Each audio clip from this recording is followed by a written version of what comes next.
ನಿಗಮದ ಬಳಿ ಮನಕಂಡ ಅಂತಕ್ಕಂಥ ಸ್ಥಳದಲ್ಲಿ ಹೋಗ್ತಕ್ಕಂಥ ಸಂದರ್ಭದಲ್ಲಿ ಬಿಕ್ಕು ಸಂಘಕ್ಕೆ ಬಿಕ್ಕುಗಳಿಗೆ ಅವರಿಗೆ ಹೇಳಿದಂಥ ಜಾತಕ ಕಥೆ ಇದು ತುಂಬ ಚೆನ್ನಾಗಿದೆ. ಅವರ ಬಾಯಲ್ಲಿ ಅವರ ವಾಣಿನಲ್ಲೇ ಬರ್ತಕ್ಕಂಥದ್ದು ಸಮತಿತ್ತಿಕಂ ಅನವೇಸಕಂ ತೇಲಪತ್ತಂ ಯಥಾ ಪರಿಹರೆಯ ಯವಂ ಸಚಿತ್ತ ಮನೋರಕ್ಕೆ ಪತ್ತಯಾನೋ ದಿಸಂ ಅಗತ ಪುಬ್ಬಂ ಅನ್ನೋದು ಈ ಸಾಲುಗಳು. ಅಂದರೆ ಕಂಠದವರೆಗೆ ತುಂಬಿರ್ತಕ್ಕಂಥ ಒಂದು ಎಣ್ಣೆಯ ಪಾತ್ರೆ ಏನಿದೆ, ಆ ಪಾತ್ರೆಯನ್ನ ಒಂದು ತೊಟ್ಟು ಕೆಳಕ್ಕೆ ಚೆಲ್ಲದಂತೆ ಎಚ್ಚರಿಕೆಯಿಂದ ತೆಗೆದುಕೊಂಡು ಹೋಗ್ತಕ್ಕಂಥವ್ರು. ಒಂದು ಪಾತ್ರೆ ತುಂಬ ಎಣ್ಣೆ ತುಂಬಿರುತ್ತೆ, ಅದನ್ನ ತುಂಬ ಜಾಗೃತಿಯಿಂದ ಎಚ್ಚರಿಕೆಯಿಂದ ತೆಗೆದುಕೊಂಡು ಯಾರು ಹೋಗ್ತಾರೆ ಅವ್ರು ಮಾತ್ರ ನಿಬ್ಬಾಣದ ಕಡೆಗೆ ಹೋಗ್ತಾರೆ. ಆ ನಿಬ್ಬಾಣದ ಕಡೆ ಹೋಗ್ತಕ್ಕಂಥವ್ರು ಏನಿದ್ದಾರೆ ಅತ್ಯಂತ ತಮ್ಮ ಚಿತ್ತವನ್ನ ರಕ್ಷಣಾತ್ಮಕವಾಗಿ ಬೆಳೆಸ್ಕೊಂಡು ಹೋಗ್ಬೇಕು ಅನ್ನೋದು ಈ ಎರಡು ಸಾಲುಗಳ ಒಂದು ಸಾರಾಂಶ. ಆ ಒಂದು ಸಂದರ್ಭದಲ್ಲಿ ಇದಕ್ಕೆ ಭಗವಾನ್ ಬುದ್ಧರು ಏನಿದ್ದಾರೆ ಅವರ ಕಾಲಘಟ್ಟದಲ್ಲಿ ಆ ಒಂದು ಸನ್ನಿವೇಶವನ್ನು ತಗೊಂಡು ಹೇಳ್ತಾರೆ. ಜನಪದ ಕಲ್ಯಾಣಿ ಆ ಭಾಗದಲ್ಲಿದ್ದಂಥ ಜನಪದ ಕಲ್ಯಾಣಿ ಹೆಸರನ್ನ ಕೇಳಿದ್ರೆ ಸಾಕು ಸಾವಿರಾರು ಜನ ಸೇರ್ಕೊಳ್ತಾ ಇದ್ರು. ಈ ಜನಪದ ಕಲ್ಯಾಣಿ ಹೇಗಿದ್ರು ಅನ್ನೋದನ್ನ, ಜನಪದ ಕಲ್ಯಾಣಿ ಆ ಕಾಲಘಟ್ಟದಲ್ಲಿ ಬಹಳ ಅತ್ಯಂತ ಸುರಸುಂದರಿ ಆಗಿದ್ದಂಥವರು. ಗಾಯನದಲ್ಲಿ ಆಗಲಿ, ನರ್ತನದಲ್ಲಿ ಆಗಲಿ, ಎಲ್ಲ ರೀತಿಯಲ್ಲೂ ಸಹ ಪರಿಪೂರ್ಣತೆಯನ್ನು ಹೊಂದಿದಂಥ ಮಹಿಳೆ. 6 ಶರೀರದ ದೋಷಗಳಿಂದ ಮುಕ್ತವಾಗಿದ್ದಂಥವ್ರು. 6 ಶರೀರದ ದೋಷಗಳು ಅಂತ ಹೇಳಿದ್ರೆ, ನಮ್ಮ ಶಾರೀರಿಕ ದೋಷಗಳು ಏನಿದ್ದಾವೆ, 6 ಶಾರೀರಿಕ ದೋಷಗಳು ಅಂತ ಹೇಳಿದ್ರೆ ನಮಗೆಲ್ಲ ದೋಷಗಳಿದ್ದಾವೆ. ಅಂದರೆ ಹಸಿವಿದೆ, ಬಾಯಾರಿಕೆ ಇದೆ, ದುಃಖ ಇದೆ, ಮೋಹ ಇದೆ, ಮತ್ತೆ ಮುಪ್ಪಿದೆ, ಮರಣ ಇದೆ. ಇವು ಶಾರೀರಿಕ ದೋಷಗಳು ನಮ್ಗೆಲ್ಲರಿಗೂ ಇದೆ. ಆದರೆ ಈ 6 ಶಾರೀರಿಕ ದೋಷಗಳಿಂದ ಮುಕ್ತವಾಗಿದ್ದಂಥವ್ರು ಅಂತ ಹೇಳಿದ್ರೆ ಜನಪದ ಕಲ್ಯಾಣಿಯವರು. ಆಮೇಲೆ ಅವರು ಹೇಗೆ ಇದ್ರು ಅಂತ ಅಂದ್ರೆ ಅವರ ಮಾತು ಇದು ಅವರು ಇದ್ದದ್ದು. ಜೊತೆಗೇನು ಅಂತ ಹೇಳಿದ್ರೆ 5 ಉತ್ತಮವಾದ ಮಾತುಗಳು. ಅವರ ಮಾತುಗಳು ಹೇಗಿತ್ತು ಅಂತ ಹೇಳಿದ್ರೆ ಬಹಳ ಅಂತ ಹೇಳಿದ್ರೆ ನಮ್ಮ ಮಾತುಗಳಿಗೂ ಅವ್ರ ಮಾತುಗಳು ಹೇಗಿತ್ತು, ಜನಪದ ಕಲ್ಯಾಣಿ ಅವರ ಮಾತುಗಳು ಹೇಗಿತ್ತು ಅಂತ ಹೇಳಿದ್ರೆ, ನಾವು ಸಮ್ಯಕ್ ವಾಚ ಅಂತ ಏನು ಕರೀತೇವೆ, ಆ ಸಮ್ಯಕ್ ವಾಚದಲ್ಲೇ ಇರ್ತಕ್ಕಂಥದ್ದು 5. ಅಂದ್ರೆ ಕಾಲೇನ ಭಾಸಿತ, ಅಂದ್ರೆ ನಾವು ಮಾತಾಡಬೇಕಾದ್ರೆ ಮಾತುಗಳು ಸಕಾಲಿಕವಾಗಿರ್ಬೇಕು. ಸಚ್ಚ ಭಾಸಿತ ಅಂದ್ರೆ ನಾವು ಮಾತಾಡೋದೆಲ್ಲವೂ ಸಹ ಸತ್ಯವಾಗಿರ್ಬೇಕು. ಹಾಗೆ ಸಣ್ಣ ಭಾಸಿತ ಅಂದ್ರೆ ಮಾತು ತುಂಬ ಮಾಧುರ್ಯಪೂರ್ಣವಾಗಿರ್ಬೇಕು, ಮಧುರವಾಗಿರ್ಬೇಕು. ನಮ್ಮ ಆಡು ಭಾಷೆಯಲ್ಲಿ ಹೇಳಿದ್ರೆ ಮಾತು ಸಕ್ಕರೆ ಅಂತ ಇದೆ ಅಂತ ಹೇಳ್ತೀವಲ್ಲ, ಆ ರೀತಿ ಆಗಿರ್ಬೇಕು. ಹಾಗೇನೆ ಸಂಹಿತ ಭಾಷಿತ ಅಂದ್ರೆ ಮಾತು ತುಂಬ ಅರ್ಥಪೂರ್ಣವಾಗಿ ಇರಬೇಕು. ಮೆತ್ತ ಚಿತ್ತೇನ ಭಾಷಿತ ಅಂತ ಹೇಳಿದ್ರೆ ನಮ್ಮ ಮಾತುಗಳೇನಿದ್ದಾವೆ ತುಂಬ ಮೈತ್ರಿಯಿಂದ ಭಾವೈಕ್ಯತೆಯನ್ನು ಬೆಳೆಸ್ತಕ್ಕಂಥದ್ದು, ಯಾವುದೇ ಸಮಸ್ಯೆಗಳನ್ನ ಬಗೆಹರಿಸ್ತಕ್ಕಂಥ ಮಾತುಗಳಿಂದ ಕೂಡಿರಬೇಕು ಅಂತ ಇಂಥ ಮಾತುಗಳನ್ನು ಆಡ್ತಿದ್ದವರು ಜನಪದ ಕಲ್ಯಾಣಿ. ಆಮೇಲೆ ಅವರು ಈ ರೀತಿಯಾದಂಥ ಲಕ್ಷಣಗಳು ಅವರಿದ್ದದ್ದು. ಆಮೇಲೆ ಏನು ಅಂತ ಹೇಳಿದ್ರೆ ಈ ಒಂದು ಸಂದರ್ಭದಲ್ಲಿ ಅವರು ಈ ರೀತಿಯಾದಂಥ ಲಕ್ಷಣಗಳನ್ನ ಉಳ್ಳವರಾಗಿದ್ರು. ಆಮೇಲೆ ಅವ್ರು ಹೇಗಿದ್ರು ದೈಹಿಕವಾಗಿ ಅಂತ ಹೇಳಿದ್ರೆ 5 ಉತ್ತಮ ವಿಷಯಗಳಿಂದ ಕೂಡಿದವರಾಗಿದ್ರು. ಅವರು ನೋಡಿದಾಗ ಜನಪದ ಕಲ್ಯಾಣಿಯವರನ್ನ 5 ಉತ್ತಮವಾದಂಥ ವಿಷಯಗಳು ಯಾವುದು ಅಂತ ಹೇಳಿದ್ರೆ, ಉತ್ತಮವಾದಂಥ ಚರ್ಮ ಕಾಂತಿಯಿಂದ ಕೂಡಿದ್ರು, ಉತ್ತಮವಾದಂಥ ಮಾಂಸಖಂಡಗಳಿಂದ ಕೂಡಿದ್ರು, ಉತ್ತಮವಾದಂಥ ನಾಡಿಯನ್ನ ಹೊಂದಿದವರಾಗಿದ್ರು, ಉತ್ತಮವಾದಂಥ ಮೂಳೆಗಳಿಂದ ಕೂಡಿದ್ರು, ಉತ್ತಮವಾದಂಥ ತಾರುಣ್ಯ, ವಯಸ್ಸು, ಇವುಗಳು ಅವರು ಹೊಂದಿದ್ದಂಥ ಅಂಶಗಳು. ಸೊ ಈ ರೀತಿಯಾಗಿ ಅವ್ರ ಹೆಸರು ಕೇಳಿದ್ರೆ ಸಾಕು, ಅವ್ರು ನೋಡಲಿಕ್ಕೆ ಸಾವಿರಾರು ಜನ ಬರ್ತಾ ಇದ್ರು. ಏಕೆ ಅಂತ ಹೇಳಿದ್ರೆ ಯಾರಿಗೂ ಸಹ ಸಾಯೋದಕ್ಕೆ ಇಚ್ಛೆ ಇರೋದಿಲ್ಲ, ನಿರಂತರವಾಗಿ ಬದುಕಬೇಕು ಅನ್ನೋ ಇಚ್ಛೆ ಇರ್ತಕ್ಕಂಥವ್ರು ಅವ್ರನ್ನ ಸುಖವನ್ನು ಬಯಸಿ ಒಬ್ಬೊಬ್ಬ ಪುರುಷರು ಸಹ ಬರ್ತಾ ಇದ್ರು. ಇಂತಹ ಸಂದರ್ಭದಲ್ಲಿ ಏನಾಗುತ್ತೆ ಅಂತ ಹೇಳಿದ್ರೆ ಇದು ಎಲ್ಲದೂ ಸಹ ಕೇಳಿಸ್ಕೊಳ್ತಾರೆ. ಇದು ರಾಜರಿಗೂ ಸಹ ಗೊತ್ತಾಗುತ್ತೆ. ಅಂದ್ರೆ ಜನಪದ ಕಲ್ಯಾಣಿಯವರ ಸೌಂದರ್ಯಕ್ಕೆ, ಅವರ ಮಾಧುರ್ಯಕ್ಕೆ, ಅವರ ನೃತ್ಯಕ್ಕೆ, ಅವರ ಗಾಯನಕ್ಕೆ ಮನಸೋಲ್ದಿದ್ದವರೇ ಇಲ್ಲ. ಅಂತ ಸಂದರ್ಭದಲ್ಲಿ ರಾಜರು ಏನ್ ಮಾಡ್ತಾರೆ ಅಂತ ಹೇಳಿದ್ರೆ ಒಬ್ಬ ಸೆರೆಮನೆಯಲ್ಲಿರ್ತಕ್ಕಂಥ ಕೈದಿಯನ್ನ ಬಿಡ್ತಾರೆ. ಬಿಟ್ಟು ನೋಡಪ್ಪ ನಿನಗೆ ಬಿಡುಗಡೆ ಕೊಡ್ತೇನೆ, ಆದ್ರೆ ಒಂದು ಕರಾರು ಏನು ಅಂತ ಹೇಳಿದ್ರೆ ಒಂದು ಪಾತ್ರೆಯಲ್ಲಿ ಎಣ್ಣೆ ಕಂಠದವರೆಗೆ ಎಣ್ಣೆ ತುಂಬಿರ್ತಕ್ಕಂಥ ಪಾತ್ರೆಯನ್ನ ನೀನು ಅವಳ ಮುಂದೆ ಹಿಡ್ಕೊಂಡು ಹೋಗ್ಬೇಕು. ನಿನ್ನ ಹಿಂದೆ ಒಬ್ಬ ವ್ಯಕ್ತಿ ಖಡ್ಗಧಾರಿ ಇರ್ತಾನೆ. ಒಂದು ಹನಿ ಎಣ್ಣೆ ಏನಾದ್ರು ನೆಲಕ್ಕೆ ಬಿತ್ತು ಅಂತ ಹೇಳಿದ್ರೆ ನಿನ್ನ ಶಿರಚ್ಛೇದನವನ್ನ ಮಾಡ್ತಾರೆ ಅನ್ನೋದು. ಸೊ ಆಗ ಆತ ಏನ್ ಮಾಡ್ತಾನೆ ಅಂತ ಹೇಳಿದ್ರೆ ಅತ್ಯಂತ ಎಚ್ಚರಿಕೆಯಿಂದ ಅವನು, ಯಾಕೆ ಅಂತ ಹೇಳಿದ್ರೆ ತುಂಬಾ ಎಚ್ಚರಿಕೆಯಿಂದ ಧ್ಯಾನಾಸಕ್ತನಾಗಿ, ನಾವು ಕಾಯಾನುಸತಿ ಧ್ಯಾನವನ್ನ ಏನ್ ಮಾಡ್ತೇವೆ ಅದರ ರೀತಿನಲ್ಲಿ ಅತ್ಯಂತ ಪ್ರಜ್ಞಾಪೂರ್ವಕವಾಗಿ ಆತ ಏನ್ ಮಾಡ್ತಾನೆ ಅಂತ ಹೇಳಿದ್ರೆ ಈ ರೀತಿಯಾದಂತ ಎಲ್ಲ ಇರ್ತಕ್ಕಂಥ, ಅಂದ್ರೆ ಅಲ್ಲಿವರೆಗೂ ಸಹ ಈ ಜನಪದ ಕಲ್ಯಾಣಿಯವರ ಸೌಂದರ್ಯಕ್ಕೆ, ಮಾಧುರ್ಯಕ್ಕೆ, ಮಾತಿಗೆ ಮತ್ತೆ ನೃತ್ಯಕ್ಕೆ ಮನೆ ಸೋಲ್ದಿದ್ದವರೇ ಇಲ್ಲ. ಅಂದ್ರೆ ತಮ್ಮ ಪಂಚೇಂದ್ರಿಯಗಳನ್ನ ನಿಯಂತ್ರಣದಲ್ಲಿ ಇಟ್ಕೊಂಡಿರೋರೇ ಇರಲಿಲ್ಲ. ಆಗ ಆ ವ್ಯಕ್ತಿ ಏನ್ ಮಾಡ್ತಾನೆ ಅಂತ ಹೇಳಿದ್ರೆ ಆ ತುಂಬಾ ಆ ಎಣ್ಣೆ ತುಂಬಿದಂತ ಕಂಠದವರೆಗೆ ಎಣ್ಣೆ ತುಂಬಿರ್ತಕ್ಕಂಥ ಪಾತ್ರೆಯನ್ನ ಅತ್ಯಂತ ಜೋಪಾನವಾಗಿ, ಅಂದ್ರೆ ಅವನು ತನ್ನ ಪಂಚೇಂದ್ರಿಯಗಳನ್ನ ನಿಯಂತ್ರಣದಲ್ಲಿ ಇಟ್ಕೊಂಡು ಏನ್ ಮಾಡ್ತಾನೆ ಅಂತ ಹೇಳಿದ್ರೆ ಆ ಸ್ಥಳಕ್ಕೆ ಆತ ಹಿಡ್ಕೊಂಡು ನಡ್ಕೊಂಡು ಹೋಗ್ತಾನೆ, ಅವ್ರು ಇರೋ ಜಾಗದ ತನಕ. ಆತ ಇಲ್ಲೂ ಸಹ ಅವನ ಕಾಯ ವಾಚ ಮನಸ್ಸ ಅಂತ ಏನ್ ಕರೀತೇವೆ ಜನಪದ ಕಲ್ಯಾಣಿಯನ್ನ ನೋಡದೇ ಒಂದನಿ ಎಣ್ಣೆಯೂ ಸಹ ಕೆಳಕ್ಕೆ ಬೀಳದಿದ್ದ ರೀತಿ ತಗೊಂಡು ಹೋಗ್ಲಿಕ್ಕೆ ಸಾಧ್ಯ ಆಗುತ್ತೆ. ಆತ ಅದರಿಂದ ಬಿಡುಗಡೆ ಆಗ್ತಾನೆ. ಎಲ್ಲರೂ ಸಹ ದಿಗ್ಭ್ರಮೆಗೊಳಗಾಗ್ತಾರೆ.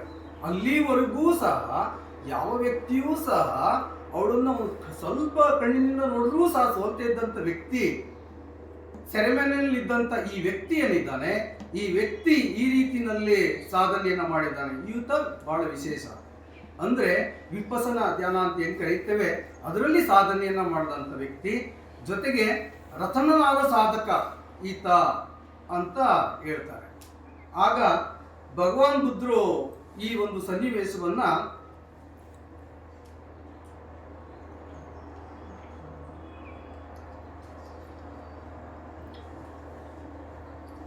ಇದನ್ನ ಈ ರೀತಿ ಎಲ್ಲ ಇದ್ದವ್ರಿಗೂ ಸಹ ಅರ್ಥೈಸ್ತಾರೆ. ಏನಂತ ಅರ್ಥೈಸ್ತಾರೆ ಅಂತ ಹೇಳಿದ್ರೆ ಇಲ್ಲಿ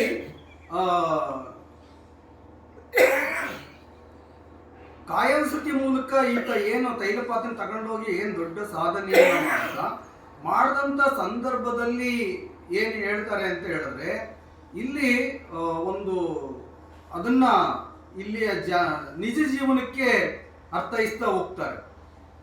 ಇಲ್ಲಿ ಎಣ್ಣೆ ತುಂಬಿದಂತ ಕಂಠದವರೆಗೆ ಎಣ್ಣೆ ತುಂಬಿದಂತ ಪಾತ್ರೆ ಅಂದ್ರೆ ಏನಪ್ಪಾ ಅಂತ ಹೇಳಿದ್ರೆ ಈ ನಮ್ಮ ದೇಹ, ಶರೀರ. ಈ ಶರೀರವನ್ನ ಎಣ್ಣೆ ತುಂಬಿದಂತ ಪಾತ್ರೆಗೆ ವಹಿಸ್ತಾರೆ.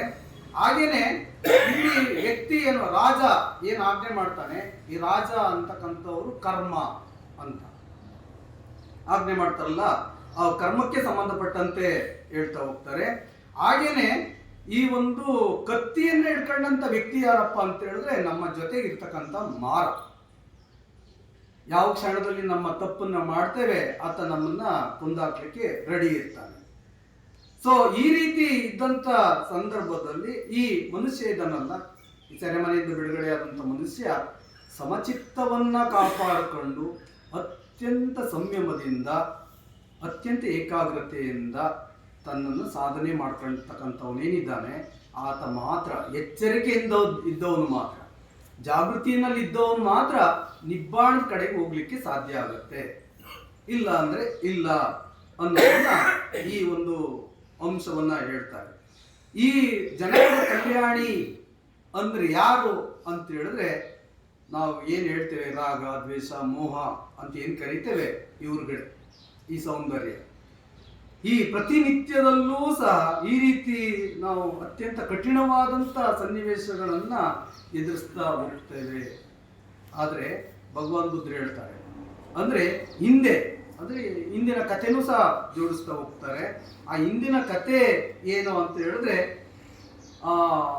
ವಾರಣಾಸಿನಲ್ಲಿ ಬ್ರಹ್ಮದತ್ತ ಅಂತಕ್ಕಂಥ ರಾಜ ಇರ್ತಾರೆ. ಈ ಬ್ರಹ್ಮದತ್ತರವರಿಗೆ 100 ಜನ ಮಕ್ಕಳು. ಆ 100ನೇ ಪುತ್ರ ಯಾರಪ್ಪ ಅಂತ ಹೇಳಿದ್ರೆ ನಮ್ಮ ಬೋಧಿಸತ್ವರವರು. 100 ಜನ ಪುತ್ರಿಯರು, ಕಿರಿಯ ಪುತ್ರ ಇವರು. ಸೊ ಈ ತರ ಇದ್ದಂತ ಸಂದರ್ಭದಲ್ಲಿ ಆ ಒಂದು ಸನ್ನಿವೇಶ ಯಾವ ಕಾಲಘಟ್ಟದ್ದು ಅಂತ ಹೇಳಿದ್ರೆ ಪಚ್ಚೇಕ ಬುದ್ಧರು ಇದ್ದಂತ ಕಾಲಘಟ್ಟ. ಈ ಬ್ರಹ್ಮದತ್ತನ ಅರಮನೆಗೆ ಪಚ್ಚೇಕ ಬುದ್ಧರು ಬರ್ತಾನೆ ಇರ್ತಾರೆ. ಆ ಬರ್ತಕ್ಕಂಥ ಸಂದರ್ಭದಲ್ಲಿ ಬೋಧಿಸತ್ವರೇನಿದ್ದಾರೆ ಈ ಒಂದು ಪಚ್ಚೇಕ ಬುದ್ಧರ ಸೇವೆನ ನಿರಂತರವಾಗಿ ಮಾಡ್ತಾ ಇರ್ತಾರೆ. ಆಗ ಮಾಡ್ತಾ ಮಾಡ್ತಾ ಒಂದು ದಿನ ಏನಾಗುತ್ತೆ ಅಂತ ಹೇಳಿದ್ರೆ ಸೇವಾ ಕಾರ್ಯ, ಅಂದ್ರೆ ಪಾದವನ್ನ ತೊಳೆದು ಪಾದಗಳಿಗೆ ಎಣ್ಣೆಯನ್ನು ಹಚ್ಚಿ ಅವರು ನಿರಂತರವಾಗಿ ಅವರ ಸೇವಾ ಕೈಂಕರ್ಯವನ್ನ ಬೋಧಿಸತ್ವರು ಮಾಡ್ತಾ ಇರ್ತಾರೆ. ಹೀಗೆ ಮಾತಾಡ್ತಕ್ಕಂಥ ಸಂದರ್ಭದಲ್ಲಿ ಭಗವಾನ್ರೆ 100 ಜನ ಸಹೋದರಿದ್ದಾರೆ, ನನಗೆ ಸಾಮ್ರಾಜ್ಯ ಏನಾದ್ರು ಸಿಗುತ್ತಾ ಅಂತ ಕೇಳ್ತಾರೆ. ಅದಕ್ಕೆ ಪಚ್ಚೇಕ ಬುದ್ಧರು ಉಸುನಗೆಯ ಮೂಲಕ ಸುಮ್ಮನೆ ಆಗ್ಬಿಟ್ಟು ಮಾರನೇ ದಿನ ಬರ್ತಾರೆ. ಮಾರನೇ ದಿನ ಯಥಾ ಪ್ರಕಾರ ಬೋಧಿಸತ್ವರು ಅವರ ಪಾದವನ್ನು ತೊಳೆದು ಎಣ್ಣೆಯನ್ನು ಹಚ್ಚಿ ಎಲ್ಲ ಸೇವಾ ಕಾರ್ಯವನ್ನ ಮಾಡ್ತಾರೆ.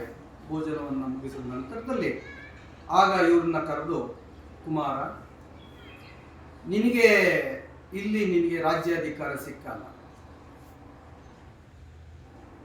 ಆದರೆ ಇಲ್ಲಿಗೆ 120 ಯೋಜನಾ ದೂರದಲ್ಲಿರ್ತಕ್ಕಂಥ ಗಾಂಧಾರ ಪ್ರಾಂತ್ಯದಲ್ಲಿ ತಕ್ಷಶಿಲಾ ಅಂತಕ್ಕಂಥ ಗಾಂಧಾರ ರಾಜ್ಯ ಇದೆ. ತಕ್ಷಶಿಲಕ್ಕೆ ಹೋದಾಗ ನಿನಗೆ ಅಲ್ಲಿ ರಾಜ್ಯಾಧಿಕಾರ ಸಿಗುತ್ತೆ. ಆದರೆ 7 ದಿನಗಳ ಒಳಗೆ ನೀನು ಅಲ್ಲಿ ಹೋಗ್ಬೇಕು, ತಲುಪಬೇಕು. 7 ದಿನಗಳ ಒಳಗಡೆ 120 ಗಾವುದ ಅಂದ್ರೆ 120 ಯೋಜನಾ ದೂರ. ಒಂದು ಯೋಜನಕ್ಕೆ ಒಂದು 13 ಮೈಲಿ ಅಂತ ಅನ್ಸುತ್ತೆ. 7 ಮೈಲಿ 13 ಕಿಲೋಮೀಟರ್.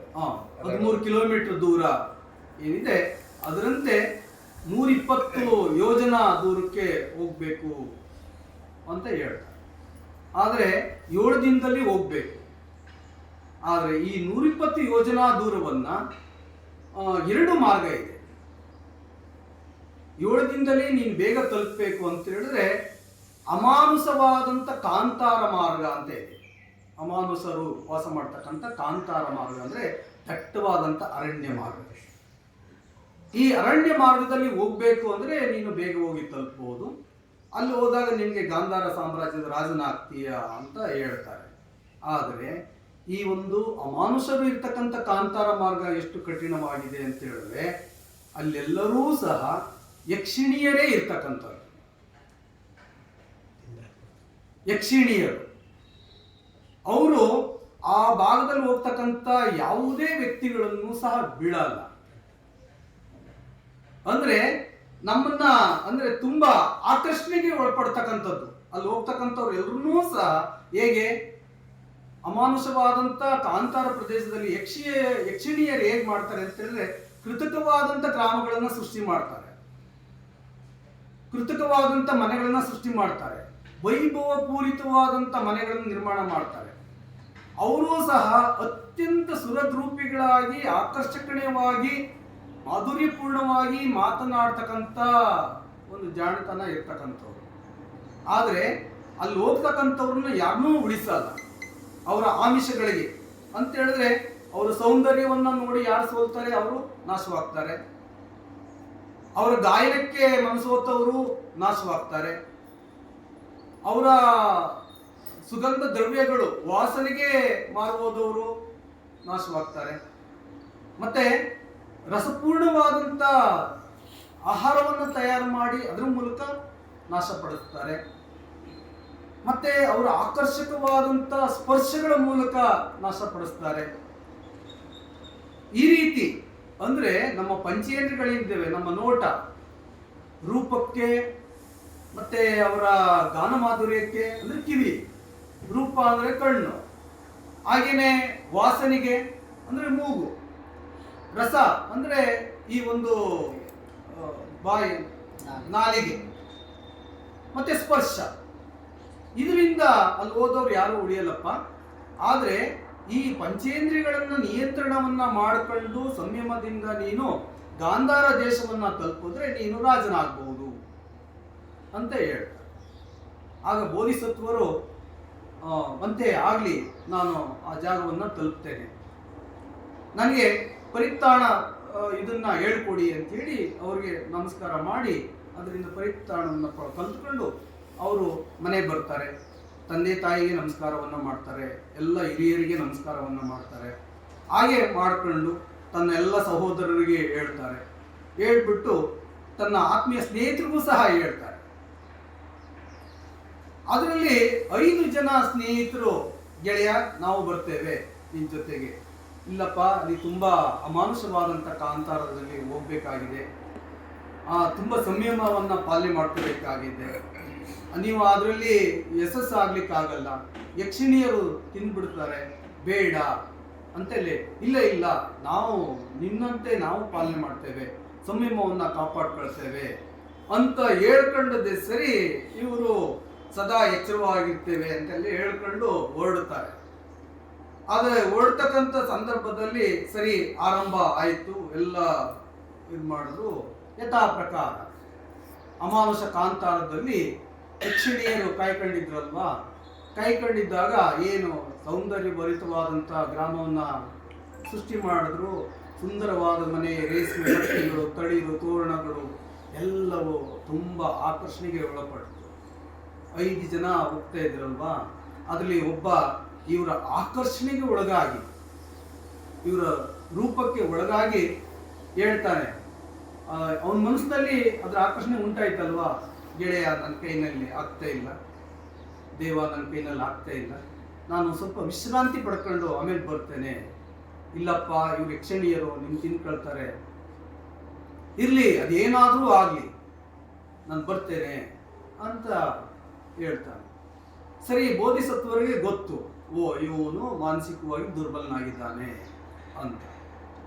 ಸರಿ ಅಂತೇಳಿ ಇವರು ಇನ್ನೇನು ಮಾಡ್ಲಿಕ್ಕಾಗಲ್ಲ ಅಂತ ಮುಂದೆ ಹೊರಡ್ತಾರೆ. ಆ ಯಕ್ಷಿಣಿ ಏನು ಮಾಡ್ತಾರೆ ಅಂತ ಹೇಳಿದ್ರೆ, ಇವನ ಜೊತೆ ಎಲ್ಲ ಸೌಂದರ್ಯಕ್ಕೆ ರಮಿಸಿ ಗಿಮಿಸಿ ಎಲ್ಲ ಆದಮೇಲೆ ಅವನನ್ನ ತಿನ್ಕೊಂಡಾಯ್ತು. ಮುಂದೆ ಹೋಗ್ತಾ ಇದ್ದಾರಲ್ವಾ, ಯಕ್ಷಿಣಿ ಇಲ್ಲಿ ಆಯಿತು. ಪುನಃ ಮುಂದೆ ಹೋಗಿ ಇನ್ನೊಂದು ಗ್ರಾಮವನ್ನು ಸೃಷ್ಟಿ ಮಾಡ್ತಾರೆ. ಪುನಃ ಏನು ಮಾಡ್ತಾರೆ ಅಂತ ಹೇಳಿದ್ರೆ, ಅತ್ಯಂತ ನೃತ್ಯಗಳು, ಗಾಯನ ಇವೆಲ್ಲವನ್ನ ಮಾಧುರ್ಯಪೂರ್ಣವಾಗಿ. ಅದರಲ್ಲಿ 5 ಜನರಲ್ಲಿ ಒಬ್ಬ ಹೋದ, ಇನ್ನು 4 ಜನ ಉಳ್ಕೊಂಡು. ಸರಿ, ಮುಂದೆನೂ ಯಥಾ ಪ್ರಕಾರ ಇದೇ ಥರ ಆಯಿತು. ಆಗಲೂ ಸಹ ಬೋಧಿಸತ್ವರು ಹೇಳ್ತಾರೆ, ನೋಡಿ ಯಕ್ಷಿಣಿ ತಿನ್ಕೊಳ್ತಾಳೆ, ಬೇಡ ಅಂತ ಹೇಳಿದಾಗ ಅದರಲ್ಲಿ ಒಬ್ಬ ಗಾಯನಕ್ಕೆ ಮಾಧುರ್ಯಕ್ಕೆ ಗಾಯನಕ್ಕೆ ಮನಸ್ಸೋತಂತ ಏನು ಮಾಡ್ತಾನೆ ಅಂತ ಹೇಳಿದ್ರೆ, ಇಲ್ಲ ನನಗೆ ಆಯಾಸ ಆಗಿದೆ, ನಾನು ಗಾನವನ್ನು ತಿಳ್ಕೊಂಡೇ ಬರ್ತೇನೆ ಅಂತ ಹೇಳ್ತಾನೆ. ಆಗಲೂ ಸಹ ಏನಾಗುತ್ತೆ ಅಂತ ಹೇಳಿದ್ರೆ, ಯಕ್ಷಿಣಿ ಗಾನ ಮಾಧುರ್ಯದ ಮೂಲಕ ಅವನನ್ನು ವಶೀಕರಣ ಮಾಡ್ತಾಳೆ. ನಂತರದಲ್ಲಿ ಕೊನೆಗೆ ಅವನನ್ನು ಸಹ ತಿಂತಾಳೆ. ನಂತರದಲ್ಲಿ ಏನಾಗುತ್ತೆ ಅಂತ ಹೇಳಿದ್ರೆ, ಈ ಒಂದು ಪುನಃ ಅಲ್ಲಿ ಗ್ರಾಮ ನಾಶವಾಯ್ತು. ಇವ್ರು ಹೋಗ್ತಾನೆ ಇದ್ದಾರೆ. 1 ದಿನ 2 ದಿನ ಈ ಥರದ್ದು ಕಳೀತಾನೇ ಇದೆ. ಕೊನೆಗೆ ಏನಾಯಿತು ಅಂತ ಹೇಳಿದ್ರೆ ನಂತರದಲ್ಲಿ ಒಬ್ಬ ಅತ್ಯಂತ ಸುರಸುಂದರಿ ಯಕ್ಷಿಣಿಯರು ಅಂತ ಹೇಳಿದ್ರೆ ಗಂಧರ್ವ ಕನ್ಯೆಯರು ಅಂತ ಹೇಳ್ತೀವಲ್ಲ, ಅದಕ್ಕಿಂತಲೂ ಸುರದ್ರೂಪಿಗಳಾಗಿರ್ತಾರೆ. ಗಂಧ ಲೇಪನಗಳನ್ನೆಲ್ಲ ಹಾಕೊಂಡು, ಏನು ಪರ್ಫ್ಯೂಮ್ ಅಂತ ಏನು ಕರಿತೀವಿ ಎಲ್ಲವನ್ನ ಹಾಕೊಂಡು ಅತ್ಯಂತ ಆಕರ್ಷಕವಾಗಿ ಸುವಾಸನೆಯಿಂದ ಒಬ್ಬ ವ್ಯಕ್ತಿ ಏನ್ ಮಾಡ್ತಾನೆ, ಈ ಸುವಾಸನೆಗೆ ಗಂಧ ಲೇಪನೆಗೆ ಮನಸ್ಸು ಓದ್ಕೊಡ್ತಾನೆ. ಸರಿ, ನಾನು ಆಗ್ತಾ ಇಲ್ಲ, ನಾನು ಆಮೇಲೆ ಬರ್ತೇನೆ ಅಂತ ಹೇಳ್ತಾನೆ. ಯಥಾ ಪ್ರಕಾರ ಅವನನ್ನು ಸಹ ಯಕ್ಷಿಣಿ ತಿನ್ಕೊಂಡು ಸರಿ ಮುಂದೆ ಹೋಗ್ತಾರೆ. ಅತ್ಯಂತ ಭಕ್ಷ್ಯ ಭೋಜನಗಳು ತಯಾರು ಮಾಡಿ ಏನೋ 1 ಕಿಲೋಮೀಟರ್ ದೂರಕ್ಕೆ ವಾಸನೆ ಬರ್ತಾ ಇರ್ತಕ್ಕಂಥದ್ದು. ಅದರಲ್ಲಿ ಮತ್ತೊಬ್ಬ ಏನ್ ಮಾಡ್ತಾನೆ ಅಂತ ಹೇಳಿದ್ರೆ ಆಹಾರದ ವಾಸನೆಗಳಿಗೆ ಆತ ತುತ್ತಾಗ್ತಾನೆ. ರಸಗಳು ಏನಿದ್ದಾವೆ ಅದಕ್ಕೆ ತುತ್ತಾಗ್ತಾನೆ. ಅವನು ಹಸಿವು ಹೆಚ್ಚಾಗ್ಬಿಡುತ್ತೆ. ಓ, ನಾನು ಭೋಜನವನ್ನ ಮಾಡ್ಕೊಂಡೇ ಬರ್ತೇನೆ ಇಲ್ಲಿ. ಏಕೆ ಅಂತ ಹೇಳಿದ್ರೆ ಯಕ್ಷಿಣಿಯರು ಹೇಗೆ ಆಹ್ವಾನಿಸ್ತಾ ಇದ್ರು ಅಂತ ಹೇಳಿದ್ರೆ, ಬನ್ನಿ, ಓ ಹೌದಾ ಪರಿಚಾರಕರೇ ನೀವು, ಬನ್ನಿ, ನಿಮಗೆ ಬಾಯಾರಿ ಇದೆಯಾ, ನಿಮಗೆ ವಿಶ್ರಾಂತಿ ಬೇಕಾ, ಬನ್ನಿ, ಎಲ್ಲವನ್ನು ನಾವು ಸತ್ಕಾರ ಮಾಡ್ತೀವಿ ಅಂತ ಈ ತರ ವೆಲ್ಕಮ್ ಮಾಡೋದು. ಸರಿ, ಈತನು ಸಹ ಈ ಒಂದು ಭೋಜನಕ್ಕೆ ಒಳಗಾಗ್ತಾನೆ, ಹೋಗ್ತಾನೆ. ಊಟ ಆಗುತ್ತೆ. ಊಟ ಆದ ನಂತರ ಇವನನ್ನು ಸಹ ತಿನ್ಕೊಳ್ತಾನೆ. ನಂತರದಲ್ಲಿ ಹೀಗೆ ಆಯಿತು. 4 ಜನರು ಏನಿದ್ದಾರೆ, ಒಬ್ಬೊಬ್ರು ಕೊನೆಗೆ ಮತ್ತೊಂದೇನು, ಅತ್ಯಂತ ಸುಂದರಿಯಾಗಿ ಅತ್ಯಂತ ಆಕರ್ಷಕವಾಗಿ ತಮ್ಮೆಲ್ಲ ಕಾಮನೆಗಳನ್ನ ಉತ್ಪನ್ನ ಮಾಡಿಕೊಂಡು, ಅವಳು ನೋಡಿದ್ರೆ ಆಕರ್ಷಣೆಗೆ ಒಳಗಾಗದೆ ಇರ್ತಕ್ಕಂಥವ್ರೆ ಇರಬಾರ್ದು, ಆ ರೀತಿಯಾದಂಥ ಯಕ್ಷಿಣಿ ಸನ್ನಿವೇಶವನ್ನ ಸೃಷ್ಟಿ ಮಾಡ್ತಾರೆ. ಆಗ ಅವಳ ರೂಪಕ್ಕೆ, ಅವಳ ಸೌಂದರ್ಯಕ್ಕೆ ಮಾರುವುದಂತ ಮತ್ತೊಬ್ಬ ವ್ಯಕ್ತಿಯು ಸಹ ಅವಳ ಜೊತೆ ಸುಖವನ್ನ ಹೊಂದಲಿಕ್ಕೆ ಹೊರಟೋಗ್ತಾನೆ. ಆತನು ಸಹ ಬಲಿಯಾಗ್ತಾನೆ. ಆದರೆ ಎಲ್ಲರೂ ಇಷ್ಟು ಜನ ಬಲಿಯಾದರು. ಆದರೆ ಬೋಧಿಸತ್ವರು ಮಾತ್ರ ಅತ್ಯಂತ ಸಂಯಮದಿಂದ ಹೋಗ್ತಿದ್ರಲ್ವಾ. ಆಗ ಯಕ್ಷಿಣಿ ಅಂತಾಳೆ, ಓಹೋ, ಎಷ್ಟು ಸದೃಢವಾದಂತಹ ಸಂಕಲ್ಪದ ಮೂಲಕ ಈತ ಹೋಗ್ತಾ ಇದ್ದಾನಲ್ಲ, ಹೇಗಾದ್ರೂ ಮಾಡಿ ಈತನನ್ನ ನಾನು ಬಲಿ ತಗೊಳ್ಳೇಬೇಕು ಅಂತ ಹೇಳಿ ಹಿಂದ್ಗಡೆಯಿಂದ ಹೊರಡ್ತಾಳೆ. ಹೀಗೆ ಕಾಡಿನ ದಾರಿ ಹೋಗ್ತಾ ಇದೆ. ಕಾಡಿನ ಮಧ್ಯದಲ್ಲಿ ಅಲ್ಲಲ್ಲಿ ಜನರು ಎಲ್ಲ ಇರ್ತಾರೆ. ಹೇಗೆ ಇವಳ ಸ್ಥಿತಿ, ಅತ್ಯಂತ ಸುರದ್ರೂಪಿಯಾಗಿದ್ದಾಳೆ. ಬೋಧಿಸತ್ವರು ಮುಂದೆ ಹೋಗ್ತಾ ಇದ್ರೆ ಇವಳು ಹಿಂದೆ ಹೋಗ್ತಕ್ಕಂಥ ತುಂಬಾ ದೂರ ಡಿಸ್ಟೆನ್ಸ್ ಅಲ್ಲಿ. ಆಗ ಹಳ್ಳಿಯವರು ಕೇಳ್ತಾರೆ, ಅಲ್ಲಪ್ಪ, ಅತ್ಯಂತ ಸುಂದರವಾದಂತ ನಿನ್ನ ಪತ್ನಿಯನ್ನ ಈ ತರ ಬಿಟ್ಟು ಹೋಗ್ತಾ ಇದೆಯಲ್ಲ ದೂರದಲ್ಲಿ, ಜೊತೆಲಿ ಕರ್ಕೊಂಡು ಹೋಗ್ಬಾರ್ದ ಅಂತ ಹೇಳ್ತಾರೆ. ಬೋಧಿಸತ್ವರು ಹೇಳ್ತಾರೆ, ಇಲ್ಲ, ಅವಳು ನನ್ನ ಹೆಂಡತಿ ಅಲ್ಲ, ಅವಳು ಯಕ್ಷಿಣಿ. ಈ ವೇಳೆಗಾಗಲೇ ನನ್ನ 5 ಜನ ಗೆಳೆಯರನ್ನ ತಿಂದ್ಕೊಂಡಿದ್ದಾಳೆ, ಅವಳು ಯಕ್ಷಿಣಿ ಅಂತ ಹೇಳ್ತಾರೆ. ಅದಕ್ಕೆ ಯಕ್ಷಿಣಿ ಹೇಳ್ತಾಳೆ, ಈ ಗಂಡಸರು ಇಷ್ಟೇ, ಕೋಪ ಬಂದಾಗ ನಮ್ಮನ್ನ ಯಕ್ಷಿಣಿನು ಅಂತಾನೂ ಕರೀತಾರೆ, ಪಿಸಾಚಿಗಳು ಅಂತಾನೂ ಸಹ ಕರೀತಾರೆ ಅಂದ್ಕೊಂಡು ಹಿಂದೆ ಇವಳು ಹೋಗ್ತಾ ಇದ್ದಾಳೆ. ಅವರು ಜನ ಸುಮ್ಮನೆ ಇದು ಮಾಡ್ತಾರೆ.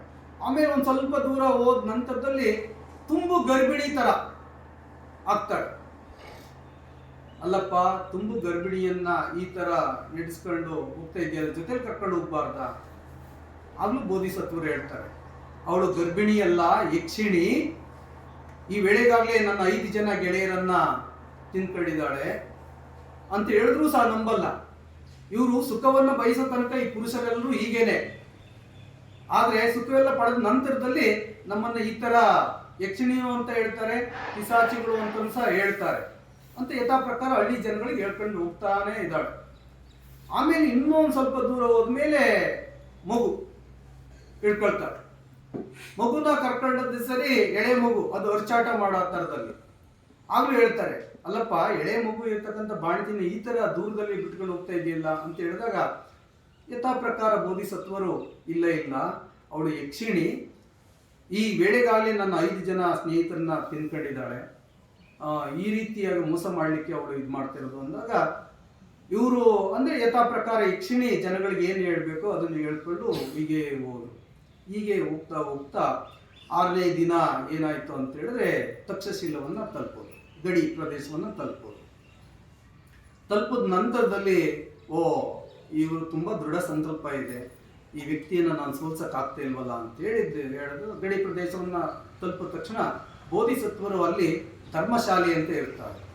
ಆ ಧರ್ಮಶಾಲೆಯಲ್ಲಿ ಉಳ್ಕೊಂಡು, ಧರ್ಮಛತ್ರಗಳು ಅಂತ ಕರಿತೀವಲ್ವಾ, ಆ ರೀತಿ ತಕ್ಷಶಿಲೆ ಗಡಿ ಭಾಗದಲ್ಲಿ ಧರ್ಮಶಾಲೆಯಲ್ಲಿ ಉಳ್ಕೊಂಡು ಆ ಪರಿತ್ರಾಣವನ್ನು ಪಠಣವನ್ನು ಮಾಡಿಕೊಂಡು ಬೋಧಿಸತ್ವರು. ಆದರೆ ಇವಳು ಧರ್ಮಶಾಲೆ ಒಳಗಡೆ ಬೋಧಿಸತ್ವರು ಧ್ಯಾನ ಮತ್ತು ಪರಿತ್ರಾಣ ಪಠಣವನ್ನು ಮಾಡಿಕೊಂಡು ತಮ್ಮ ಪ್ರಭೆಯ ಮೂಲಕ ಅವರು ಅಲ್ಲಿ ಧ್ಯಾನಾಸಕ್ತರ ಕೂತಿದ್ದಾರೆ. ಒಳಗಡೆಗೆ ಇವಳು ಹೋಗೋಕ್ಕಾಗ್ತಾ ಇಲ್ಲ. ಯಾಕೆ ಅಂತ ಹೇಳಿದ್ರೆ ಪರಿತ್ರಾಣ ಶಕ್ತಿ ಅಷ್ಟೊಂದಿತ್ತಲ್ಲ, ಇವಳು ಬಾಗಿಲಲ್ಲಿ ಕೂತಿದ್ದಾಳೆ, ತುಂಬ ಸುಂದರಿ. ಆ ಸಂದರ್ಭದಲ್ಲಿ ಏನಾಗುತ್ತೆ ಅಂತ ಹೇಳಿದ್ರೆ, ಆ ಗಾಂಧಾರ ದೇಶದ ರಾಜ ಯಾವುದೋ ಗಡಿ ಪ್ರದೇಶದ ಯುದ್ಧಕ್ಕೂ ಇಲ್ಲೂ ಹೋಗಿದಾಗ ಬರ್ತಾನೆ. ಬರ್ತಾ ಇದ್ದಂಥ ಸಂದರ್ಭದಲ್ಲಿ ಇವಳು ಅತ್ಯಂತ ಸುಂದರಿ. ಇವಳನ್ನ ನೋಡಿ ಒಬ್ಬಳೇ ಬಾಗಿಲಲ್ಲಿ ಕೂತಿದ್ದಾಳೆ. ನೋಡಿದಾಗ ರಾಜನಿಗೆ ಇವಳ ಮೇಲೆ ಆಕರ್ಷಣೆ ಉಂಟಾಗುತ್ತೆ. ಯಾಕೆ ಈ ಭಾಗದಲ್ಲಿ ಒಬ್ಬಳೇ ಇದ್ದಾಳಲ್ಲ ಅಂತೇಳಿ ತನ್ನ ಮಂತ್ರಿಯನ್ನ ಕಳಿಸ್ತಾನೆ. ನೋಡಿ ವಿಚಾರ ಮಾಡಿ ಬಾ, ಯಾರಿದ್ದಾರೆ ಏನು ಅಂತ ಹೇಳಿದಾಗ ಇವು ಹೋಗಿ ವಿಚಾರ ಮಾಡಿದಾಗ ನನ್ನ ಗಂಡ ಒಳಗಡೆ ಇದ್ದಾನೆ ಅಂತ ಹೇಳ್ತಾರೆ. ಒಳಗಡೆಯಿಂದ ಬೋಧಿಸತ್ವರು ಹೇಳ್ತಾರೆ, ಇಲ್ಲ ಇಲ್ಲ, ನಾನು ಇವಳ ಪತಿ ಅಲ್ಲ, ಇವಳು ಯಕ್ಷಿಣಿ, ನನ್ನ ಗೆಳೆಯರನ್ನೆಲ್ಲ ನಾಶ ಮಾಡಿದ್ದಾಳೆ ಅಂತ ಹೇಳ್ತಾರೆ. ಅವಳು ನನ್ನ ಹೆಂಡತಿ ಅಲ್ಲ ಅಂತ ಹೇಳ್ತಾರೆ. ಮಂತ್ರಿ ಹೇಳ್ತಾರೆ, ಮಹಾಸ್ವಾಮಿ ಒಳಗಡೆ ಇರೋರು ನನ್ನ ಹೆಂಡತಿ ಅಲ್ಲ ಅಂತ ಹೇಳ್ತಿದ್ದಾಳೆ, ಇವಳು ನನ್ನ ಗಂಡ ಅಂತ ಹೇಳ್ತಿದ್ದಾನೆ. ಆಗ ಅವನ ಹೆಂಡತಿ ಅಲ್ಲ ಅಂತ ಹೇಳಿದಾಗ ಈ ಯಾರು ದಿಕ್ಕಿರೋದಿಲ್ವೋ, ಯಾರು ಒಡೆಯನಿರೋದಿಲ್ವೋ ಆ ಎಲ್ಲ ಇದಕ್ಕೂ ನಾನೇ ತಾನೇ ಒಡೆಯ ಅಂತೇಳಿ ರಾಜ ಏನು ಮಾಡ್ತಾನೆ, ಅವಳನ್ನ ಕರ್ಕೊಂಡು ಹೊರಡ್ತಾನೆ. ಕರ್ಕೊಂಡು ಹೊರಟಾಗ ಅರಮನೆ ತಲುಪ್ತಾರೆ. ಅರಮನೆ ತಲುಪಿ ಸ್ನಾನಾದಿಗಳನ್ನೆಲ್ಲ ಮಾಡ್ಕೊಂಡಿದ್ದೆ ಸರಿ ಅವಳನ್ನ ಮದುವೆ ಮಾಡ್ಕೊಳ್ತಕ್ಕಂಥದ್ದು ಗಂಧರ್ವ ವಿವಾಹದ ಮೂಲಕ ಎಲ್ಲ ಕ್ರಿಯೆಗಳು ಆಗ್ತವೆ. ಆ ದಿನ ಶಯನ ಗೃಹವನ್ನು ಸೇರಿದಂಥ ಸಂದರ್ಭದಲ್ಲಿ ಉನ್ಮಾದನಾದಂಥ ರಾಜನ ಹತ್ರ ಇನ್ನೇನು ಅಂಥ ಸಂದರ್ಭದಲ್ಲಿ ಈ ಯಕ್ಷಿಣಿ ಏನಿದ್ದಾಳೆ ಬೇಡಿಕೆ ಇಡ್ತಾಳೆ, ರಾಜ ನೀನು ಬರೋ ದಾರಿನಲ್ಲಿ ಕರ್ಕೊಂಡು ಬಂದೆ, ಆದರೆ ನನ್ನನ್ನು ಜನ ತಿರಸ್ಕಾರ ಮಾಡ್ಬೋದು, ಇವಳು ಬೀದಿನಲ್ಲಿ ಸಿಕ್ಕಿದವಳು, ಜೊತೆಗೆ ನನ್ನ ಎಲ್ಲ ಸೌತಿಯರು ಬೇರೆ ರಾಣಿಯರು ಸಹ ನನ್ನ ತಿರಸ್ಕಾರ ಮಾಡಬಹುದು, ಅದಕ್ಕೆ ನೀನು ನನಗೆ ಏನಾದ್ರು ಕೊಡಬೇಕು, ರಾಜ್ಯಭಾರವನ್ನಾರು ಕೊಡಬೇಕು ಅಂತ ಕೇಳ್ಕೊಳ್ತಾರೆ. ಮಹಾರಾಜ ಏಕೆಂದ್ರೆ ಆ ಕಾಲಘಟ್ಟದಲ್ಲಿ ರಾಜರು ಅಂತ ಹೇಳಿದ್ರೆ ಅವ್ರು ಏನಂತ ಹೇಳ್ತಾರೆ ಅಂತ ಹೇಳಿದ್ರೆ, ಇಲ್ಲ ಇಲ್ಲ, ಈ ಸಾಮ್ರಾಜ್ಯದ ರಾಜ ಅಂತ ಹೇಳಿದ್ರೆ ಈ ಸಾಮ್ರಾಜ್ಯದ ರಕ್ಷಕ ನಾನು, ಈ ಪ್ರಜೆಗಳ ರಕ್ಷಕ ನಾನು, ಈ ಸಾಮ್ರಾಜ್ಯವನ್ನಾಗ್ಲಿ ಈ ಪ್ರಜೆಗಳನ್ನಾಗ್ಲಿ ನಿನಗೆ ವಹಿಸ್ಲಿಕ್ಕೆ ಬರೋದಿಲ್ಲ ಅಂತ ಹೇಳ್ತಾರೆ. ಹಾಗಾದ್ರೆ ನಾನು ಹೇಗೆ ಅಂತೇಳಿ ಅವಳು ಪುನಃ ಪೀಡಿಸ್ಲಿಕ್ಕೆ ಆರಂಭ ಮಾಡ್ತಾರೆ. ನೋಡಿ, ನೀನು ಇಷ್ಟೊಂದು ಒತ್ತಾಯ ಯಾಕೆಂದ್ರೆ ರಾಜನಿಗೆ ಅವಳ ಮೇಲೆ ತುಂಬಾ ಆಕರ್ಷಣೆ ಉಂಟಾಗಿದೆ, ಶಯನಗೃಹದಲ್ಲಿದ್ದಾರೆ, ಏನ್ ಮಾಡೋದು ಅಂತ ಕೇಳಿದಂಥ ಸಂದರ್ಭದಲ್ಲಿ, ನೋಡು ನೀನು ಇಷ್ಟೊಂದು ಇದು ಮಾಡೋದಾದ್ರೆ ನಿನಗೆ ಪೂರ್ಣ ಪ್ರಮಾಣದಲ್ಲಿ ಅರಮನೆಯ ಅಧಿಕಾರವನ್ನ ಕೊಡ್ತೇನೆ ಅಂತ ಹೇಳ್ತಾನೆ. ಸರಿ ಅಂತೇಳಿ ಆ ವೇಳೆಗಾಗಲೇ ಅವಳ ಜೊತೆ ಎಲ್ಲ ರಮಿಸಿ ಎಲ್ಲ ಆಗುತ್ತೆ. ರಾಜ ನಿದ್ದೆ ಹೋಗ್ತಾನೆ. ನಿದ್ದೆ ಹೋಗ್ತಿದ್ದಂಗೆನೆ ಈ ಯಕ್ಷಿಣಿ ಏನ್ ಮಾಡ್ತಾಳೆ, ತಕ್ಷಣಕ್ಕೆ ತನ್ನ ಇದ್ರ ಮೂಲಕ ದಿವ್ಯಶಕ್ತಿಯ ಮೂಲಕ ಎಲ್ಲ ಯಕ್ಷರನ್ನು ಸಹ ಅರಮನೆಗೆ ಕರೆಸ್ಕೊಳ್ತಾಳೆ. ಕರೆಸ್ಕೊಂಡಿದ್ದು ಸರಿ ರಾಜ ಮತ್ತು ಅರಮನೆಯಲ್ಲಿದ್ದಂಥ ಎಲ್ಲ ಮನುಷ್ಯರು ಅಂದ್ರೆ ಪರಿವಾರದವರು, ಅಲ್ಲಿದ್ದಂಥ ಪ್ರಾಣಿ ಪಕ್ಷಿಗಳೆಲ್ಲವನ್ನ ತಿಂದು ತೇಗ್ಬಿಡ್ತಾರೆ. ಬರೀ ಅಸ್ಥಿ ಪಂಜರ ಮಾತ್ರ ಉಳಿಯುತ್ತೆ. ರಾಜನ್ ಸಹಿತವಾಗಿ ಅರಮನೆ ಬಾಗಿಲೇ ತೆಗೆಯಲ್ಲ. ಆಗ ಮಂತ್ರಿಗಳು ಜನಗಳೆಲ್ಲ ಸೇರ್ಕೊಂಡು ಬಾಗಿಲನ್ನ ಒಡೆದು ಒಳಗಡೆ ಬರ್ತಾರೆ. ಒಳಗಡೆ ಬಂದಂಥ ಸಂದರ್ಭದಲ್ಲಿ ಘನಘೋರವಾದಂಥ ದೃಶ್ಯ. ರಾಜನೋ ಇಲ್ಲ, ಎಲ್ಲ ಬರೀ ಅಸ್ಥಿ ಪಂಜರಗಳು ಗೊತ್ತಾಗುತ್ತೆ. ಆಗ ಮಂತ್ರಿಗಳಿಗೆ ಜನಗಳಿಗೆ ರಿಯಲೈಸ್ ಆಗುತ್ತೆ, ಗೊತ್ತಾಗುತ್ತೆ, ಓ ನಾವು ದಾರಿನಲ್ಲಿ ಆ ಬೋಧಿಸತ್ವ ಅಂತ ಗೊತ್ತಿಲ್ಲ, ಆ ವ್ಯಕ್ತಿ ಹೇಳ್ತಿದ್ದು ನಿಜ, ನಾವು ನಂಬಲಿಲ್ಲ, ನಮ್ಮ ರಾಜನನ್ನೇ ಬಲಿ ತಗೋಬಿಟ್ಲು ಇವಳು ಅಂತೇಳಿ ಮನವರಿಕೆ ಮಾಡಿಕೊಂಡು ಆಗ ಇಡೀ ಅರಮನೆಯನ್ನ ಸ್ವಚ್ಛಗೊಳಿಸ್ತಾರೆ. ಸ್ವಚ್ಛಗೊಳಿಸಿ ಎಲ್ಲವನ್ನ ಸುಗಂಧ ದ್ರವ್ಯಗಳಿಂದ ಎಲ್ಲವನ್ನ ಅಲಂಕಾರವನ್ನ ಮಾಡಿ ಏನ್ ಮಾಡೋದು, ರಾಜನಿಲ್ಲದ ದಿಕ್ಕು ನಮ್ಮಲ್ಲಿ ಉಂಟಾಯ್ತಲ್ಲ, ಏನ್ ಮಾಡೋದು ಅಂತೇಳಿ ಆಗ ಮಂತ್ರಿಗಳು ಜನಗಳೆಲ್ಲ ಸೇರ್ಕೊಂಡು ಗಡಿಭಾಗದ ಧರ್ಮಶಾಲೆಯಲ್ಲಿ ಉಳ್ಕೊಂಡಿದ್ದಂತ ಬೋಧಿಸತ್ವರ ಹತ್ರ ಹೋಗ್ತಾರೆ. ನೋಡಿ, ನೀವು ಹೇಳಿದ ಮಾತನ್ನ ನಾವು ನಂಬಲಿಲ್ಲ, ಆದರೆ ಈ ಸ್ಥಿತಿ ಉಂಟಾಗಿದೆ. ಹಾಗಾಗಿ ನೀವು ತುಂಬಾ ದೃಢ ಸಂಕಲ್ಪವನ್ನ ಮತ್ತು ಎಲ್ಲ ಶೀಲ ಪಾಲನೆಯನ್ನ ನೀವು ಮಾಡ್ತಾ ಇರೋದ್ರಿಂದಾಗಿ ನೀವು ನಮ್ಮ ಸಾಮ್ರಾಜ್ಯದ ರಾಜರಾಗಬೇಕು ಅಂತೇಳಿ ಕರ್ಕೊಂಡು ಬಂದು ಅವರನ್ನ ಪಟ್ಟಾಭಿಷೇಕವನ್ನ ಮಾಡಿ ಗಾಂಧಾರ ದೇಶದ ರಾಜನನ್ನಾಗಿ ಇವ್ರನ್ನ ಬೋಧಿಸತ್ವರು ಆಯ್ಕೆ ಆಗ್ತಾರೆ. ಸೊ ಅಲ್ಲಿಗೆ ಬೋಧಿಸತ್ವರು ಇದನ್ನೆಲ್ಲವನ್ನ ಆದ ನಂತರದಲ್ಲಿ ರಾಜಧರ್ಮದ ಮೂಲಕ ಅತ್ಯಂತ ಸಮೃದ್ಧಿಯಾಗಿ ಎಲ್ಲ ಜನಗಳಿಗೂ ಸಹ ಈ ಒಂದು ಶೀಲಪಾಲುಗಳ ಮೂಲಕ ಒಂದು ಸಮೃದ್ಧಿಯಾದಂಥ ದಾನಾದಿ ಪುಣ್ಯ ಕಾರ್ಯಗಳನ್ನ ಮಾಡ್ತಾ ಸುಖವಾದಂಥ ಸಾಮ್ರಾಜ್ಯವನ್ನ ನಿರ್ಮಾಣ ಮಾಡ್ತಾರೆ. ನಂತರದಲ್ಲಿ ಈ ಒಂದು ಬೋಧಿಸತ್ವರು ಸಹ ಸುಗತಿಯಲ್ಲಿ ಜನಿಸ್ತಾರೆ. ಹೀಗೆ ಇದು ಭಗವಾನ್ ಬುದ್ಧರು ಹೇಳಿದಂಥ ಕತೆ. ಒಂದು ಅಂಶ ಏನು ಅಂತ ಹೇಳಿದ್ರೆ, ನಾವು ಸಾಧ್ಯವಾದಷ್ಟು ಪಂಚೇಂದ್ರಿಯಗಳನ್ನು, ಈ ಕಥೆಯಿಂದ ಬರ್ತಕ್ಕಂಥ ಅಂಶಗಳೇನು ಅಂತ ಹೇಳಿದ್ರೆ, ಮುಖ್ಯವಾಗಿ ಮನುಷ್ಯನ ಸುಗತಿಯಾಗಲಿ ದುರ್ಗತಿಯಾಗಲಿ ಉಂಟಾಗೋದು ಯಾವುದರಿಂದ ಅಂದರೆ ನಮ್ಮ ಪಂಚೇಂದ್ರಿಯಗಳು. ಯಾರು ನಾವು ಪಂಚೇಂದ್ರಿಯಗಳನ್ನ ನಿಯಂತ್ರಣದಲ್ಲಿ ಇಟ್ಕೊಳ್ತೀವೋ, ಆ ನಿಯಂತ್ರಣದಲ್ಲಿ ಇಟ್ಕೊಂಡಾಗ ಮಾತ್ರ ಏನಾದರೂ ನಾವು ಸಾಧನೆ ಮಾಡಲಿಕ್ಕೆ ಸಾಧ್ಯ ಆಗುತ್ತೆ. ಇಲ್ಲ ಅಂತ ಹೇಳಿದ್ರೆ ನಮ್ಮ ಆಲೋಚನೆಗಳನ್ನ, ನಮ್ಮ ದೌರ್ಬಲ್ಯಗಳನ್ನ, ಮಾನಸಿಕ ದೌರ್ಬಲ್ಯಗಳು, ಏನು ಇಂದ್ರಿಯಗಳು ಏನಿದ್ದಾವೆ, ಕಣ್ಣು, ಕಿವಿ, ಮೂಗು, ನಾಲಿಗೆ, ಸ್ಪರ್ಶ, ಇವೆಲ್ಲವೂ ಸಹ ಏನಿದ್ದಾವೆ ನಮ್ಮನ್ನು ನಾಶ ಮಾಡಲಿಕ್ಕೆ ಇರ್ತಕ್ಕಂಥದ್ದು. ಯಾರು ಕಾಯಾನುಸತಿಯ ಮೂಲಕ, ಧ್ಯಾನದ ಮೂಲಕ ಇವೆಲ್ಲವನ್ನೂ ಮಾಡಿಕೊಂಡು ಇಂದ್ರಿಯಗಳನ್ನೆಲ್ಲ ನಿಗ್ರಹ ಮಾಡಿಕೊಂಡು ಸಂಯಮದಿಂದ ಮತ್ತು ಏಕಾಗ್ರತೆಯಿಂದ ನಾವೇನಾದರೂ ಧಮ್ಮ ಮಾರ್ಗದಲ್ಲಿ ನಡೆದದೇ ಆದರೆ ಸುಗತಿಯನ್ನ ಕಾಣಲಿಕ್ಕೆ ಸಾಧ್ಯ ಅನ್ನೋದನ್ನ ಭಗವಾನರು ಈ ಒಂದು ಜಾತಕತೆಯ ಮೂಲಕ, ತೇಲಪತ್ತ ಜಾತಕತೆಯ ಮೂಲಕ ನಮ್ಮಲ್ಲಿ ಅರಿವನ್ನ ಮೂಡಿಸ್ತಕ್ಕಂಥ ಒಂದು ಪ್ರಯತ್ನವನ್ನ ಮಾಡಿದ್ದಾರೆ. ಈ ಕಥೆಯ ಮೂಲಕ ಅಲ್ಲೆಲ್ಲ ಇದ್ದಂಥ ಪಿಕ್ಕುಗಳೆಲ್ಲರೂ ಸಹ ಸ್ವೋತ್ಪತ್ತಿಯನ್ನು ಪಡಿತಕ್ಕಂಥ ಸ್ಥಿತಿಗೆ ಹೋಗ್ತಾರೆ. ಜೊತೆಗೆ ಎಲ್ಲರೂ ಸಹ ಸಾಧು ಸಾಧು ಅಂತೇಳಿ ಘೋಷಣೆಯನ್ನು ಮಾಡ್ತಾರೆ. ಅದಕ್ಕೆ ಸಂಬಂಧಪಟ್ಟಂತೆ ಕೆಲವು ಸುತ್ತಗಳನ್ನ ಭಗವಾನ್ ಬುದ್ಧರು ಇಲ್ಲಿ ಹೇಳ್ತಾರೆ. ದುನ್ನಿಂಗಸ್ಸ ಲಹೋನ ಎತ್ತ ಕಾಮಿನಿ ಪಾತಿನೋ ಚಿತ್ತಸ್ಸ ದಮತೋ ಸಾಧು ಚಿತ್ತಂ ದಥಂ ಸುಖವಹ ಅಂತ. ಕಷ್ಟಪಟ್ಟು ನಿಗ್ರಹ ಮಾಡಿಕೊಳ್ಳಬಲ್ಲವರು ಅಂದ್ರೆ ಚಿತ್ತಗಳನ್ನ, ಶೀಘ್ರಗಾಮಿಗಳು ಎಲ್ಲಂದರಲ್ಲಿ ಹರಿದಾಡುವ ಮನಸ್ಸನ್ನ ನಿಗ್ರಹಿಸುವುದು ಅಂದ್ರೆ ದಮನವನ್ನ ಮಾಡೋದು ಒಳ್ಳೆಯದು. ನಿಗ್ರಹಿಸಲ್ಪಟ್ಟ ಮನಸ್ಸು ಸುಖವನ್ನ ನೀಡುತ್ತದೆ.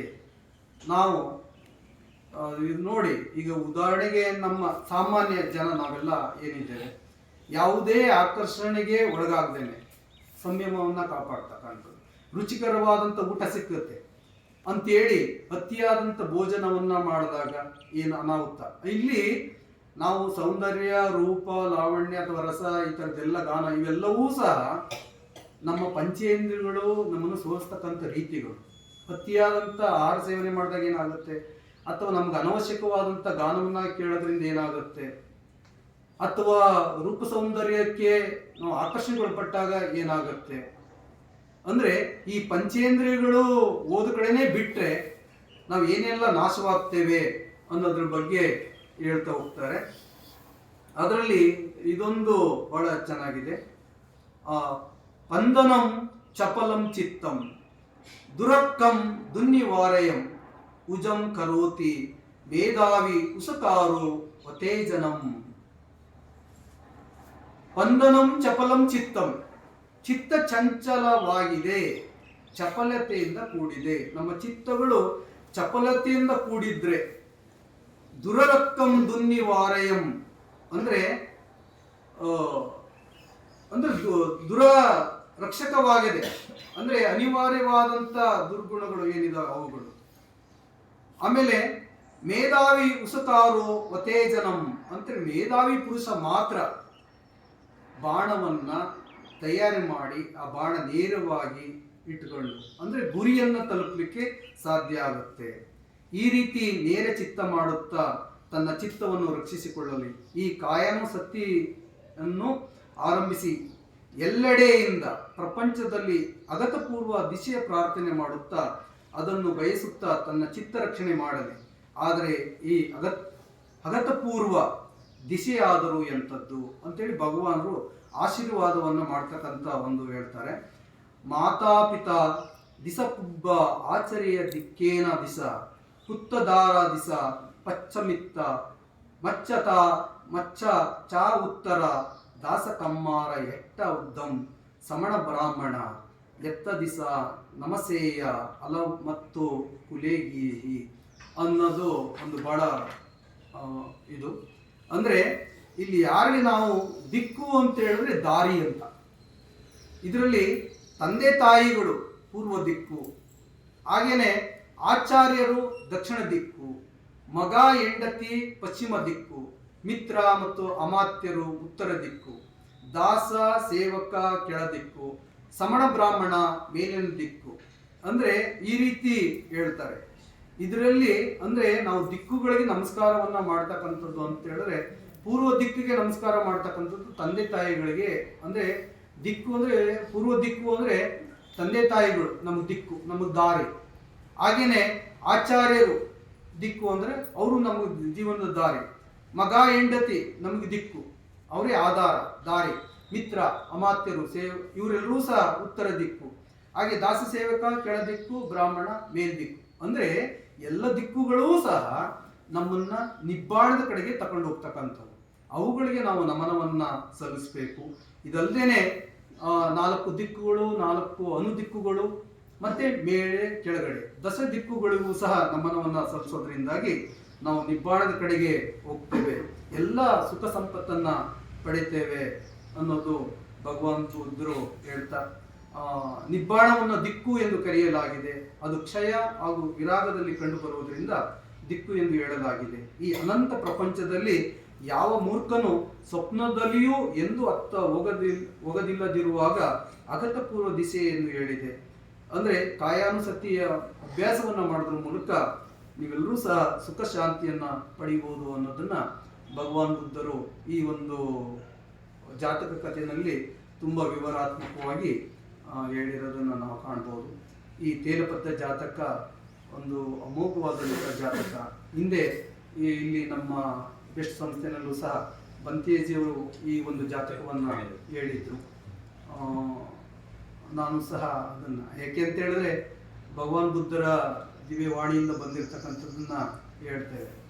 ಯಾಕೆಂತ ಹೇಳಿದ್ರೆ ಭಗವಾನ್ ಬುದ್ಧರು ಬುದ್ಧರು ಅಂತ ಹೇಳಿದ್ರೆ ಪರಮ ಜ್ಞಾನವನ್ನ ಪಡ್ಕೊಂಡಂಥವ್ರು, ಧಮ್ಮ ಅಂದ್ರೆ ಪರಮ ಸತ್ಯವನ್ನ ಹೇಳಿದವರು. ಈ ಪರಮಜ್ಞಾನ ಪರಮ ಸತ್ಯವನ್ನು ಹೇಳ್ತಕ್ಕಂಥವ್ರು ಭಿಕ್ಕು ಸಂಘ. ಈ ಭಿಕ್ಕು ಸಂಘದ ಮೂಲಕ ಇಡೀ ಪ್ರಪಂಚಕ್ಕೆ ಈ ಒಂದು ಧಮ್ಮ ಮಾರ್ಗ ನಡೀತಾ ಇರ್ತಕ್ಕಂಥದ್ದು. ಆ ಧಮ್ಮವನ್ನ ಈ ಭಿಕ್ಕು ಬಂತೇಜಿಯವರುಗಳಿಂದ ನಾವು ಕೇಳಿರ್ತಕ್ಕಂಥದ್ದು ನಮ್ಮ ಸೌಭಾಗ್ಯ ಅಂತ ನಾನು ಭಾವಿಸ್ತಾ ಈ ಸುಸಂದರ್ಭದಲ್ಲಿ ಈ ಒಂದು ತೇಲ್ಪತ್ತ ಜಾತಕವನ್ನ ನಾನು ನನ್ನ ಪಟ್ಟಿಗೆ ನಾನು ಇಲ್ಲಿ ಪ್ರಸ್ತಾವನೆ ಮಾಡಿದ್ದೇನೆ. ಇದನ್ನು ತಾವೆಲ್ಲರೂ ಸಹ ಆಲಿಸಿದ್ದೀರಿ. ಹಾಗಾಗಿ ತಮ್ಮೆಲ್ಲರಿಗೂ ಸಹ ನಾನು ಮನಪೂರ್ವಕವಾಗಿ ಬಾಬಾ ಸಾಹೇಬರಿಗೆ ವಂದಿಸುತ್ತಾ ಮತ್ತು ಮಹಾತಾಯಿ ರಮಾಬಾಯಿಯವರಿಗೆ ವಂದಿಸುತ್ತಾ ಪೂಜ್ಯ ಮನೋಕಿತ ಬಂತೇಜಿಯವರಿಗೆ ವಂದಿಸುತ್ತಾ ತಮ್ಮೆಲ್ಲರಿಗೂ ಸಹ ವಂದಿಸುತ್ತಾ ಈ ಸಮಾಪ್ತಿಯನ್ನು ಮಾಡ್ತೇನೆ.